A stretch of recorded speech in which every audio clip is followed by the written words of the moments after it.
This season we've got two big regulation changes. The first one, which we've known for some time, is the engine change. We've gone from the normally aspirated 18,000 RPM V8s to a turbocharged 1.6 litre V6 with a much higher electrical content, so KERS in layman's terms, and a very strict fuel consumption. So not only have a 100 kilos maximum fuel for the race, but we also have a maximum consumption, or flow rate if you like. The old engines, for reference, were using around 160 kilos, so it's a big reduction in fuel. And that of course means that there'll be a lot of strategy in the race. Most of the races we anticipate will be fuel capacity limited, so we'll have to save fuel through the race, which will mean different driving styles, compromising lap time at times to save fuel, which obviously means how you then use your remaining fuel. Do you go out quick at the start, try and break away and then save fuel? Do you save fuel early in the race and try and sprint later in the race? All those sorts of things will come into play. So I think it's a big technical challenge. They're hugely complicated engines compared to the V8s to install, where the V8s were sort of a very well-known package. These engines, the engine itself is easy enough to install, but then of course you've got the turbocharger, the intercoolers, the electrical side in terms of the motor generator units, where the batteries, much bigger batteries. Bigger batteries mean bigger conditioning boxes for the batteries. It also means more cooling for those batteries, so that means more radiators on top. So roughly speaking, the radiator area on the car has doubled compared to a V8, and that of course is another challenge, how you cool the car with such a big heat rejection requirement. So it really is a big change for us. The biggest engine change, without doubt, that we've had since the turbos disappeared in the late 80s. Arguably much bigger because of all the electrical side of it. So we've got that to cope with. Obviously Renault, our partner, are the big players there in terms of the package itself. Our job is to install this in the neatest and most performant way we can. And on top of that, the second big changes really revolve around the aerodynamics. What sounds quite a small change, which is a 75 millimetres, that's roughly 3 inches reduction in the width of the wing on each side, and that was done to reduce the chances of a wing being knocked off when two cars touch in a sort of dogfight, if you like. But it has a big aerodynamic effect. Before, the front wing end plate allowed us to put the flow off the tip of the wing outside of the front wheel. Now the front end plate's right in front of the front wheel. It's in about the worst possible place. It's not inside, it's not outside. And that means that the majority of the flow now stagnates in front of the front wheel. A little bit of it finds its way outside, the rest comes inside, and in doing so makes quite a mess. The front wheel wake effectively, or the combination front wing and front wheel wake, becomes much bigger. That causes all sorts of problems downstream as you approach the side pod and the diffuser. On top of that, we have a lowered nose, which I think is supposedly be done on the grounds of safety. It's meant to reduce the chances of a car being launched if one car hits another, in the manner that, for instance, when Mark Webber went up the back of Kovalainen in Valencia a few years ago. Whether it really makes a difference or not, I think, is a much more moot point, because it's been deemed that it's safer, so that's what we've had to go for. It's a funny regulation. Basically what the regulation does is call for a maximum side view height, so it defines the top edge and side view, and then on top of that there's a area 50 millimetres behind the front of the nose, which we have to meet, and that area is quite low down, much lower than the side view. So what you end up of course with is almost two noses, one which is the main bulk of the nose, which is to this minimum side view height, and then almost a bulb sticking out from that to satisfy the area rule much lower down. So I think to varying degrees I would imagine everybody's going to have these rather ugly and ungainly noses, which I think is an awful shame. The to me, aesthetics of a Formula One car is important. The cars should look good, and I think not many of the owners of these noses could really love them.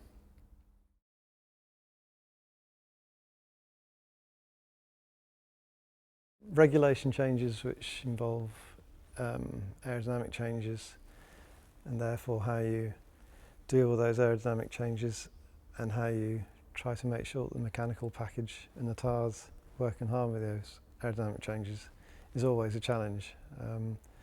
So I think the rule changes we've had on the aerodynamics certainly present new challenges, there's no doubt about that.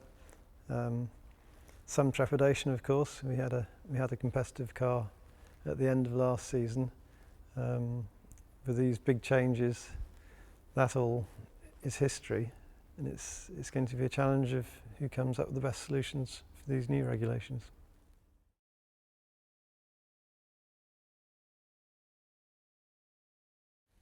Last season was whilst it appeared very easy in terms of the number of wins and the number of points we had at the end of the year,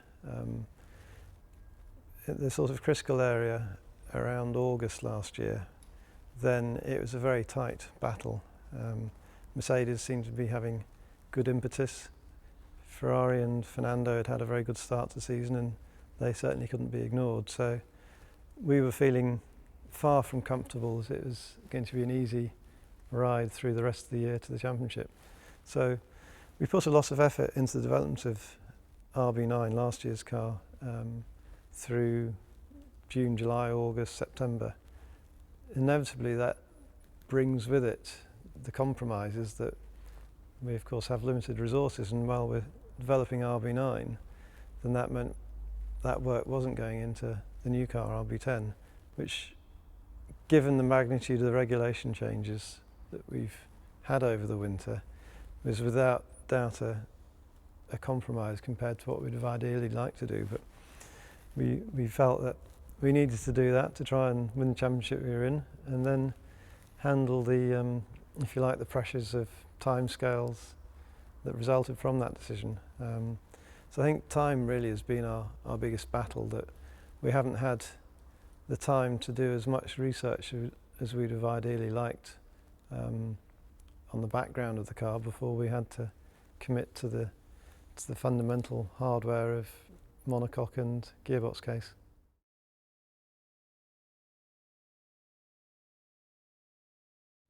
The regulation changes in qualifying will probably be less of an effect in terms of things like strategy, because the fuel consumption will be limited. The total fuel used is irrelevant for qualifying. And then the electrical uses, if you like, the KERS usage is simply using programs to optimise. So I don't think the regulation changes in terms of the engine will have a big effect from a strategy point of view. It may well be that some engines perform better in terms of their qualifying because fuel consumption is less of an issue than it is in the race. Equally, obviously there's all the other factors that of course come into play, like tyre usage, so we might very well have a similar case to last year where some cars are easy on their tyres and perhaps then struggle to warm them up and get them to work properly in qualifying, but have a very good race pace, and vice versa.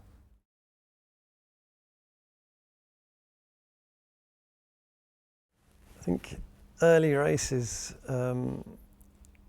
could see quite a few upsets in the order. Reliability is the most obvious concern. The cars, the engine and power unit is tremendously complicated. And whilst a road car manufacturer, it could be argued there's some quite complicated hybrid cars out on the marketplace. Those cars have had the luxury of years of development before they come to market. We've got 3 tests, so 12 days or whatever that is, and then we're off to the first race. So it's a very compressed development schedule with something so complicated that is going to bring a lot of pressures and a lot of problems and probably quite a few breakdowns. So I think reliability will be a big issue at the start of the season. equally, everybody finding their feet in terms of how to use the engines, how to best cope with the total fuel limit, how to cope with the aerodynamic changes that we've had, how to get all that to work with the new tyres. The tyres have been made harder over the winter to cope with the extra torque of the new engines. So all those things, I think, make for quite an unpredictable melting pot in the early races.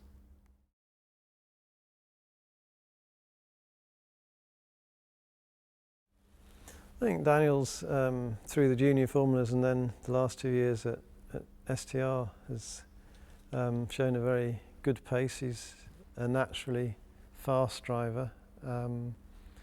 We listened to his feedback when he drove our car at the Silverstone tyre test last season, and gave good feedback. So that's all very positive. Obviously now it's a matter of team and driver getting to know each other, working together, and seeing how he gets on, how his feedback is. Hopefully it will complement Sebastian's, just as Mark's did last year or previous seasons. So it's a slight journey into the unknown, because although he's been a member of the Red Bull family for some years, he's been in a different team, so we don't know him as intimately as when he's one of our own drivers. So hopefully it will be all good. Looking forward to it.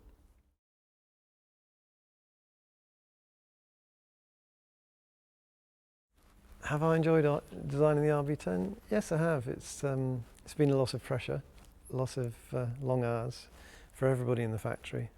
It was a very compressed design schedule because of the fact that we'd chosen to continue to develop RB9 in our championship battle quite late into the season. That really put the pressure on for all of us to hit the deadlines. But the pressure can be a good thing. It can be stimulating. It doesn't always seem so when you're kind of leaving the factory at some antisocial hour in the evening and gulping down a quick supper before going to bed. But sometimes creativity comes out of those high pressure environments. So we shall see. It's certainly been a busy winter, and now it's that time of trepidation where we wait to see, does our car perform as our simulation tools suggest it does, or are there some nasty shocks that we haven't properly understood? What's everybody else been up to over the winter? When you have a big regulation change like this, then of course we all individually as teams go away and do our bit and do the best job we can. But we've got absolutely no idea where that leaves us relative to our competitors. So as I say, it'll be a slightly nervous time seeing where we are in the upcoming tests.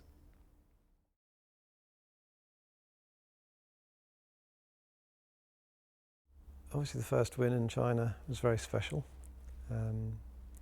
We'd had the big regulation change over the previous winter, which we had managed to read quite well, and so we're suddenly in the unusual position where ourselves and Brawn, who hadn't been